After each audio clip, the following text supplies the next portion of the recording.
Assalamualaikum warahmatullahi wabarakatuh. Perkenalkan, nama saya Nur Amiratul Habibah dari kelas 11 IPA 1 absen 25. Pada kesempatan kali ini saya akan sedikit menjelaskan tentang kelainan sistem pencernaan pada manusia. Sistem pencernaan terdiri dari mulut, kerongkongan, lambung, dan usus, serta organ penghasil enzim yang diperlukan dalam pencernaan seperti pankreas dan hati. Namun ada juga beberapa kelainan yang bisa dialami oleh sistem pencernaan. Contohnya seperti 1. Diare. Diare adalah keadaan buang air besar atau BAB yang terjadi terlalu sering dengan feses yang encer atau banyak mengandung air. Diare memang biasanya berlangsung beberapa hari dan seringkali menghilang tanpa perawatan. Namun diare bisa terjadi secara akut atau kronis. Diare akut terjadi ketika kondisinya berlangsung selama 1 hingga 2 hari. Kemudian yang kedua, sembelit. Sembelit adalah kondisi yang ditandai dengan BAB yang lambat. Keadaan ini terjadi karena usus besar menyerap air secara berlebihan, sehingga feses menjadi kering dan keras. Yang ketiga adalah MAH.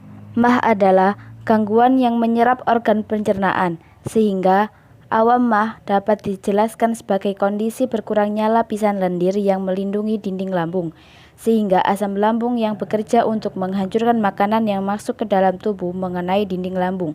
Hal inilah yang menyebabkan rasa nyeri. Yang keempat, GERD. GERD adalah penyakit kronik pada sistem pencernaan. GERD terjadi ketika asam lambung naik kembali ke esofagus. Hal ini dapat menyebabkan terjadinya iritasi pada esofagus. Kelima, wasir. Wasir adalah kondisi di mana terdapat pembengkakan pada pembuluh darah di anus dan di rektum bagian bawah. Wasir seringkali terjadi sebagai komplikasi, tapi dapat juga disebabkan oleh penyebab lain seperti diare kronis, mengenjan terlalu keras, duduk terlalu lama di toilet, obesitas, kehamilan, dan hubungan seks anal. Yang keenam adalah IBS. IBS adalah gangguan sistem pencernaan yang umum menyerang usus besar. Kondisi ini dapat disebabkan oleh kontraksi otot di usus, kelainan pada saat pencernaan, peradangan di usus, dan perubahan bakteri baik dalam usus.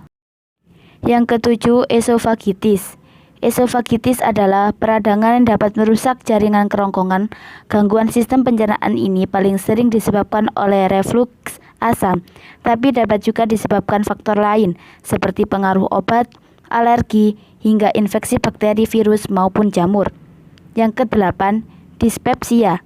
Dispepsia atau gangguan pencernaan adalah istilah yang digunakan untuk menggambarkan rasa sakit atau ketidaknyamanan di perut bagian atas. Pada dasarnya, dispepsia bukan merupakan penyakit, melainkan sekelompok gejala yang sering terjadi pada gangguan pencernaan seperti kembung, mual, dan sendawa. Yang kesembilan adalah gastritis. Gastritis adalah istilah umum yang digunakan untuk menggambarkan peradangan pada lapisan lambung. Penyakit pada sistem pencernaan satu ini paling sering disebabkan oleh infeksi bakteri, namun dapat juga disebabkan oleh penggunaan penghilang rasa sakit jangka panjang atau penggunaan alkohol.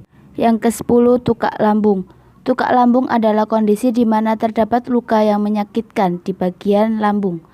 Penyakit pencernaan ini termasuk ke dalam tukak saluran pencernaan, yaitu segala jenis luka yang memengaruhi lambung dan usus halus. Ke-11 adalah tukak duodenum. Tukak duodenum pada dasarnya merupakan kondisi yang mirip dengan tukak lambung.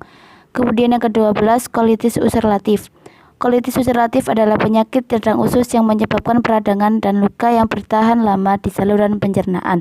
Gangguan sistem pencernaan ini memengaruhi lapisan terdalam usus besar dan rektum. Selanjutnya adalah divertikulitis.